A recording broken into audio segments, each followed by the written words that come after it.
Olá pessoal, meu nome é Aline Davi, eu sou nutricionista e nesse canal ensino nutricionistas a ter uma prescrição nutricional assertiva. Hoje nós vamos falar sobre digestão, absorção de carboidratos e o melhor. Qual que é a aplicação clínica disso? É fundamental que você entenda esse processo para que você consiga prescrever de modo assertivo. Então vamos lá. Para a base, que é fundamental. Olha só, nós temos aqui alguns tipos de carboidratos. Então, nós podemos consumir em vários alimentos que apresentam carboidratos na sua composição e existem vários tipos de carboidratos. Vejam só que nós temos nesse caso aqui a maltose, que é um disacarídeo, ou seja, nós temos duas unidades de glicose conectadas por uma ligação que nós chamamos de alfa-1,4. Ou seja, nós temos a união desses dois tipos de carboidratos, duas glicoses conectadas por essa ligação. Então, ligação número 1, posição 1, composição 4, e nós temos essa ligação, então, glicosídica. Isso aqui é importante porque nós teremos enzimas digestivas e também condições clínicas importantes correlacionadas com isso. Já te explico daqui a pouquinho, tá? Então, vejam só. Nós temos ligação alfa-1,4 na maltose e lembrando que o amido é conectado por várias glicoses entre si, também por ligação do tipo alfa-1,4, mas ele tem ramificações. E essa ramificação, então, também são várias unidades de glicose conectadas entre si, só que a ligação é diferente, que é do tipo alfa-1,6.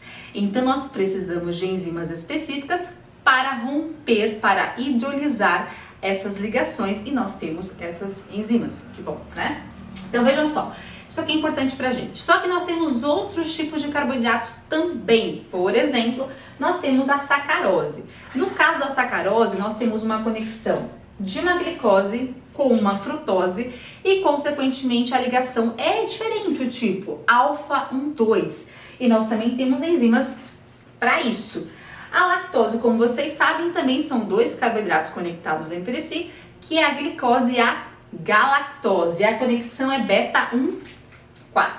E atenção, nós teremos algumas condições clínicas, vocês sabem quais são? Qual é, na verdade, né? Que é a intolerância à lactose. O que acontece? Nós temos enzimas importantes para a digestão dessa ligação beta-1,4.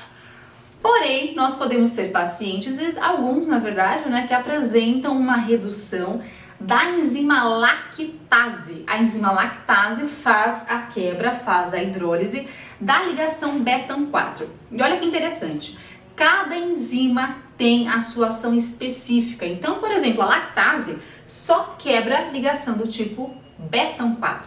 Ela não vai quebrar a ligação do tipo alfa-1,4, alfa-1,6, não.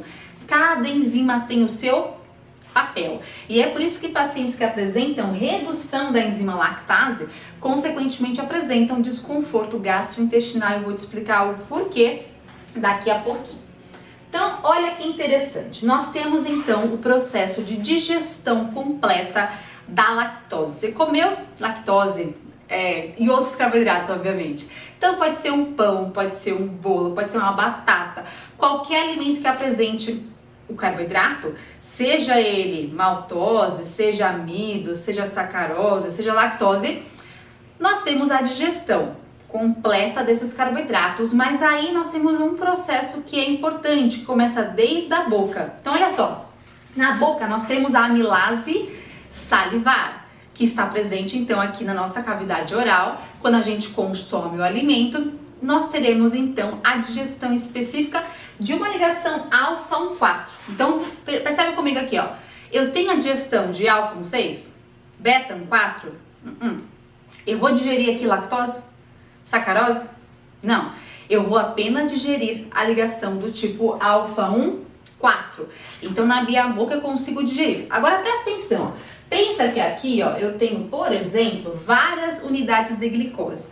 Pensa que você comeu um pão, tá? Então, o pão, ó, tem um monte de glicose ligadinha uma na outra, ligação alfa-1,4, mas também tem ligação do tipo alfa-1,6, que vai ser a ramificação. Então, essa conexão aqui, ó, é alfa-1,6.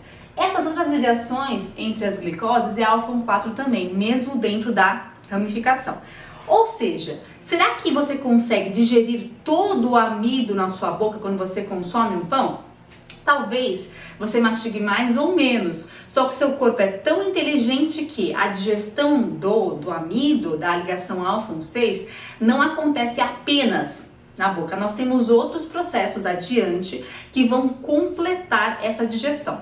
Então, se você engoliu o pão, mal mastigou, vamos supor, você quebrou aqui, ó, essa ligação, você quebrou mais essa, só que tudo outro você engoliu, você quase sem mastigar, você não vai digerir tudo isso. Mas você tem outros processos para completar a digestão. Então vejam só, a gente começa a digestão do carboidrato ligação alfa 1, 4 na boca. É tudo na boca?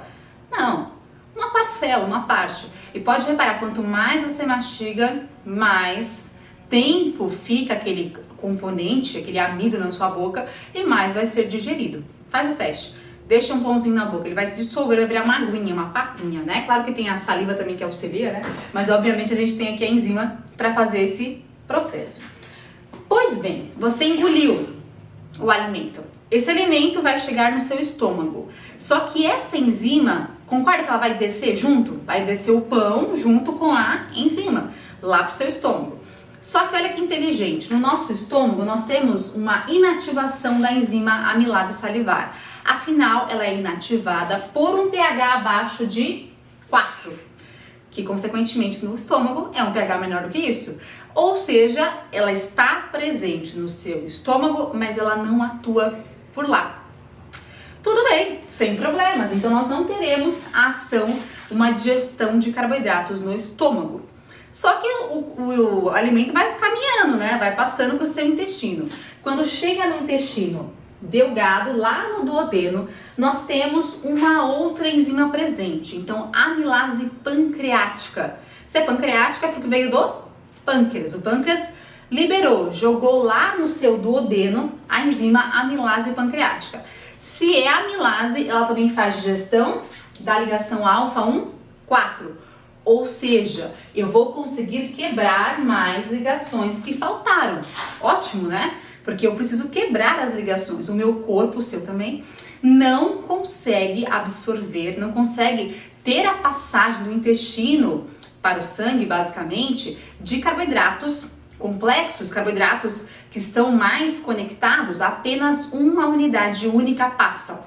Então, se você pensar em disacarídeo, em trisacarídeo e por aí vai, nós não temos essa absorção, a gente só absorve carboidrato único, só uma unidadezinha, não várias unidades, então precisa ter a digestão completa.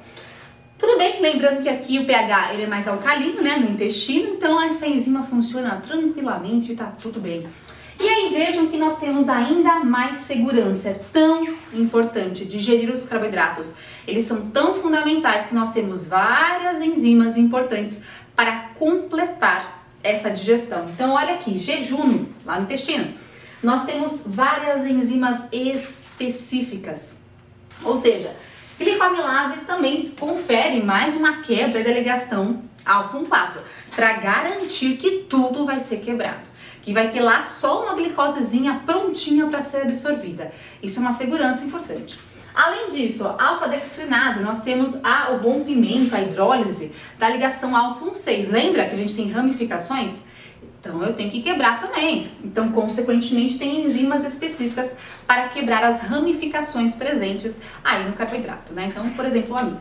Além disso, a sacarase, lembra? Sacarase digere sacarose, a ligação do tipo alfa 1,2. Então a sacarose será quebrada apenas no intestino, lá no jejuno. Na boca ela não tem a digestão. E além disso, a famosa lactase, que vai quebrar a ligação beta-1,4. Mais uma vez, então, a digestão da lactose não acontece na boca, mas sim lá no intestino. E aí, nós temos um certo probleminha aqui, né? Quando o paciente apresenta uma redução, por exemplo, da enzima lactase. Consequentemente, eu não terei a quebra, a hidrólise desse carboidrato. E vocês verão que a gente só consegue ter a absorção eficaz quando é um único tipo de unidade simples de carboidrato. Ou seja, nós temos então 3 tipos básicos de monossacarídeos, que são glicose, galactose e frutose. Se o seu paciente tem intolerância a lactose, se ele não tem tanta lactase assim, e cada um dos nossos pacientes tem uma redução específica, que é mais grave, né, ou que é não tão grave assim, que é mais expressivo ou não, vejam que esse paciente não tem a absorção lá no seu intestino. Então nós temos o intestino delgado que faz a passagem, a absorção. Vejam que aqui, ó, é a luz intestinal, onde chega o alimento lá no seu intestino. E aí esse alimento vai passar lá no enterócito, célula intestinal, ele vai passar para a corrente sanguínea, em alguma maneira. Então vejam que aqui nós temos a participação dessa célula. E só passa se é monossacarídeo, se é glicose, galactose e frutose. E vejam que nós temos aqui algumas proteínas de transporte, como por exemplo o GLUT5, que transporta basicamente frutose, um pouquinho de glicose, e o SGLT1, que transporta tanto glicose quanto galactose. Vejam que aqui nós temos um GLUT2, essa outra membrana do enterócito, que faz a absorção de todos esses monossacarídeos, ou seja, glicose, galactose e frutose.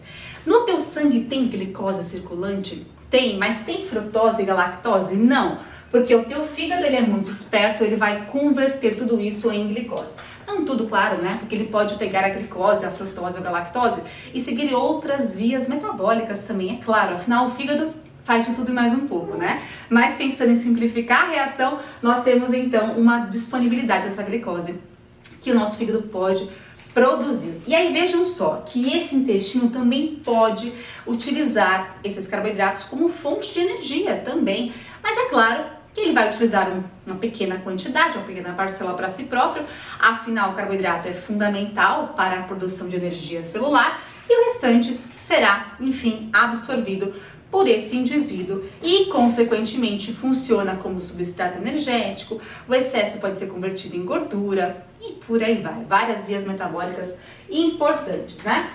Ou seja, essa glicose pode ser captada por todos os tecidos, na verdade, né? Seja pâncreas, pulmão, rim, músculo esquelético, músculo cardíaco, tecido adiposo, cérebro, entre outros. E para que exista uma passagem, uma entrada desses carboidratos nos tecidos, nós temos então proteínas que são fundamentais. Vocês conhecem já, que é GLUT e SGLT. O GLUT, nós temos vários tipos de GLUTs. É importante lembrar que cada célula pode apresentar mais de um tipo de GLUT. Então, de repente, GLUT1 com GLUT4, GLUT2 e por aí vai. Depende muito de cada tecido. Então, a expressão dessas proteínas é tecido dependente. E o SGLT também, nós temos alguns tipos, né? GLUT tem mais tipos, né, do que o SGLT, mas ambos fazem processo de captação de carboidratos. E eu vou te mostrar alguns pontos importantes com correlações perante a prática clínica. E olha como é importante conhecer isso. Quando você domina essa base, esse entendimento da fisiologia e da bioquímica, você consegue tratar melhor o seu paciente. Eu vou te mostrar o porquê. Olha aqui, lembra do enterócito, célula intestinal? Vejam que nós temos pacientes que apresentam alterações genéticas, mutações expressivas, que causam alteração na expressão, na atividade de certa forma, na quantidade ali expressiva naquele paciente, de uma proteína importante, que é SGLT1. Lembra dela? Transporta basicamente a glicose e galactose. Ou seja, o paciente tem uma redução aqui do SGLT1 no intestino. Então, vai passar glicose? Vai passar galactose? Não tão eficientemente. Ou seja, o paciente comeu glicose, galactose, vai ficar aqui, ó, no intestino, fermentando, causando diarreia, flatulência, cólica e redução na absorção, levando a uma redução do peso expressivo nesse paciente. E não é interessante isso, nem um pouco interessante. O paciente precisa urgentemente de uma dieta controlada, ajustada, fracionada para consumo de glicose e galactose. Vejam que a frutose, que passa pelo GLUT5, ela passa tranquilamente. E claro que colocar só frutose na alimentação fica inviável, mas que você maneje mais a frutose, que você fracione mais glicose e galactose, para que você consiga ter redução dos sinais e sintomas e, consequentemente, melhoria do aspecto desse paciente, né? Além disso, nós também temos outras condições clínicas.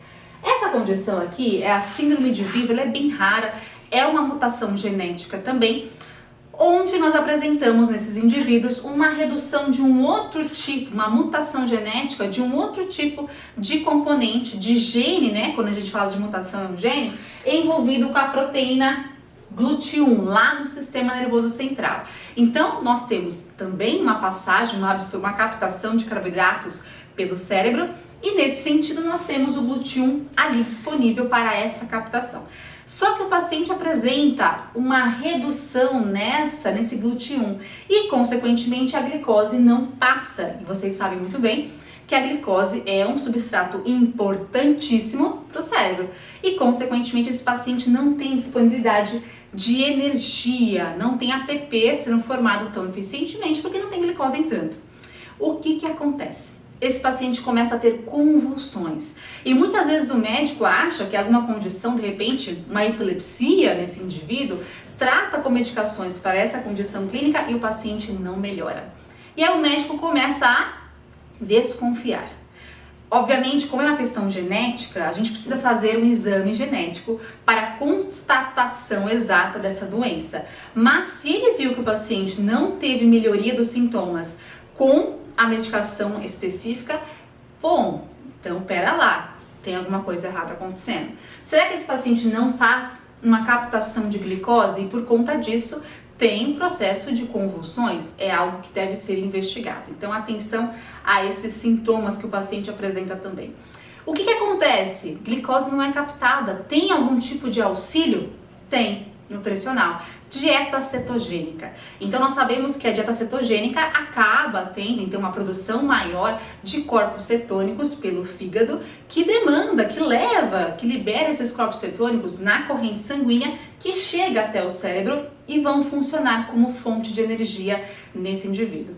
Normalmente esses pacientes apresentam uma melhora desses sintomas ao longo aí da infância, 5, 7 anos, e a gente consegue ir ajustando uma quantidade maior de carboidratos para esse indivíduo, mas muitas vezes dietas cetogênicas são importantes por alguns momentos, e é claro que é muito individual, de acordo com cada paciente, a duração da dieta, mas é uma estratégia que funciona muito bem para essa condição clínica. Então vejam quanto é fundamental conhecer mais sobre a fisiologia bioquímica, não é mesmo? Outro ponto que é clássico, a resistência à ação à insulina, que pode acontecer, por exemplo, aí no músculo, no adiposo. Então vamos pensar, se eu tenho aqui uma célula, seja muscular, ou um adiposo também, vejam que nós temos então um receptor de insulina que se liga nesse receptor e desencadeia uma cascata de sinalização intracelular, que uma das vias é a translocação de GLUT4, que é uma proteína que capta a glicose, para a membrana plasmática. Então, basicamente, insulina se ligou, teve a reação, GLUT4 vem para a membrana para poder captar a glicose. E a glicose entra no músculo, no adiposo. É assim que funciona o processo naturalmente.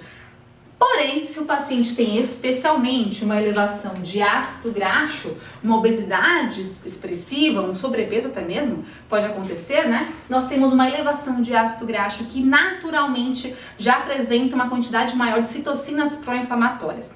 E essas citocinas pró-inflamatórias acabam prejudicando a sinalização dessa via da insulina. Então o paciente tem insulina, às vezes tem até acima do esperado, só que a insulina não consegue ter a sua sinalização e, consequentemente, nós não temos translocação de GLUT4 para a membrana plasmática, gerando então um quadro de resistência à ação à insulina, reduz o GLUT4 e não tem captação de glicose e a glicemia, consequentemente, pode ir elevando, subindo.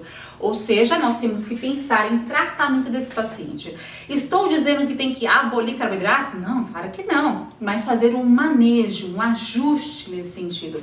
Pensar em emagrecimento do paciente seria um ponto interessante para que eu melhore a sensibilidade da insulina nesses tecidos. Então vejam o quanto é importante pensar em várias estratégias e quando você sabe a raiz do problema, fica muito mais fácil de você conseguir corrigir e auxiliar o seu paciente. Além disso, nós também temos outros pontos que são fundamentais envolvidos com o esporte, obviamente. Mais uma vez, voltando lá pro intestino, o enterócito, lembra que tem SGLT1? Lembra que tem GLUT5? Se eu estou pensando em disponibilidade de energia, em mais energia para esse indivíduo, que está de repente fazendo um ciclismo, uma corrida, é um paciente de endurance, eu quero mais energia para que ele tenha um desempenho esportivo adequado. Carboidrato é rei, né? Só que tem que saber colocar o carboidrato de modo adequado. A quantidade, o tempo, nutrient timing, qual que é o tempo que eu vou colocar? Qual que é o tempo de oxidação, de metabolização de carboidratos? Por volta de 60 gramas por hora. Claro que é muito particular e muito individual, mas uma média dessa quantidade. Então a gente pode periodizar, a gente pode fracionar esse carboidrato de acordo com cada tipo de esporte. Pensando em pré-treino, intratreino, em pós-treino e carboidrato também diário. E as mudanças são importantes de acordo com alguma prova específica também. E olha que interessante, quando você pensa em utilizar os múltiplos transportadores, quem que são os múltiplos transportadores? SGLT1 e GLUT5. Concorda que eu facilito a absorção de carboidratos? Pensa só, se eu colocar só glicose para esse paciente, eu vou ter uma passagem pelo SGLT1. E o GLUT5 tem uma captaçãozinha de glicose. Concorda que é mais eficaz eu aproveitar as duas portinhas? Aproveitar as duas proteínas de transporte? E se eu misturar, Aline, colocar glicose junto com frutose? Eu consigo então ter mais proteínas funcionantes e absorvendo os carboidratos. Olha que estratégia interessante, baseada em fisiologia. Quando a gente pensa em adição, em prescrição de duas partes de glicose para uma parte de frutose na alimentação do seu paciente, intratreino especialmente, para aqueles que têm uma alta quantidade a ser consumida, quanto mais eu utilizar os dois transportadores, melhor. Sabe por quê? Se eu colocar só glicose, não vai ter uma absorção tão eficaz, tão rápida. E o paciente pode ter o quê? Glicose sobrando aqui, ó, na luz intestinal, gerando flatulência, cólica, diarreia. É muito comum o paciente ter esses sintomas durante a prova. Então você precisa saber manejar. E não é só utilizar os múltiplos transportadores, mas também saber colocar a quantidade adequada para cada paciente. Sabe por quê? Nós temos aqui uma questão muito importante do training the gut. Treinar o seu intestino para que ele fique mais ávido para a absorção de carboidratos. Como é que eu faço isso? Aumentando a expressão das proteínas que fazem a absorção de carboidratos. Ou seja, quanto mais você oferece carboidrato, mais existe aumento das proteínas que absorvem carboidratos. Atenção! Se o seu paciente faz uma dieta cetogênica, ele tem menor quantidade das proteínas. Seu corpo é muito inteligente, gente. Se o paciente não come o carboidrato, ele vai ter uma redução. Para que vai ter um monte de SGLT e um monte de glúten se o paciente não come? Então, seu corpo vai reduzindo a expressão, a quantidade. Porém, conforme você vai aumentando a quantidade de carboidrato, seu corpo vai aumentando a expressão. Claro que isso não acontece do dia para a noite. Ou seja, eu preciso ir aos pouquinhos aumentando o carboidrato para que eu consiga ter maior expressão das proteínas e o seu corpo conseguir absorver de modo mais eficaz. Então, atenção, seu paciente está em low carb, em cetogênica, não vai me tacar carboidrato do dia para a noite. Vai devagarzinho, para que você aumente as proteínas e, consequentemente, você tenha maior disponibilidade dessas proteínas e, consequentemente, maior absorção. Então, a gente faz muito isso para estratégias no esporte. Tá vendo como é importante saber de cada tipo de proteína, de digestão, de absorção? Ou seja, é importante que você domine essa base para que você saiba qual conduta seguir e como prescrever de modo adequado para o seu paciente. Conta para mim aqui, qual que é a maior estratégia que você usa com o seu paciente em relação a essa digestão, absorção e captação de carboidratos. Espero que você tenha gostado e até a próxima.